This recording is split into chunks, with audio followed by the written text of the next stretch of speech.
All right, YouTube, for our air fryer hot dogs for Tuesday, we got the hot dogs in there. Stick them in there, 380 at 6 minutes. And after that, we'll do the buns. All right, YouTube, so they're done. Look at those hot dogs. Now we'll do the buns. All right, YouTube, so we have the buns in there. Put those in. 350 at 2 minutes. See you at the plate.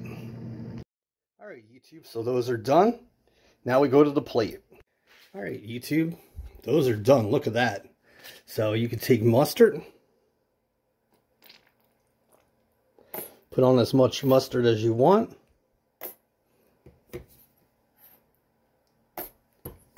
Then take a nice sweet relish.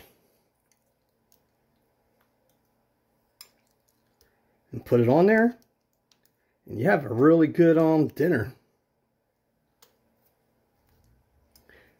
So thanks for being part of Air Fryer Tuesdays. Look how good they are. Leave in comments future videos that you want to see. What do you want me to cook in the air fryer? What do you want me to do? Just leave comments. Please subscribe, hit the like, and many more things to come. Bye-bye, Dan Slick Cook.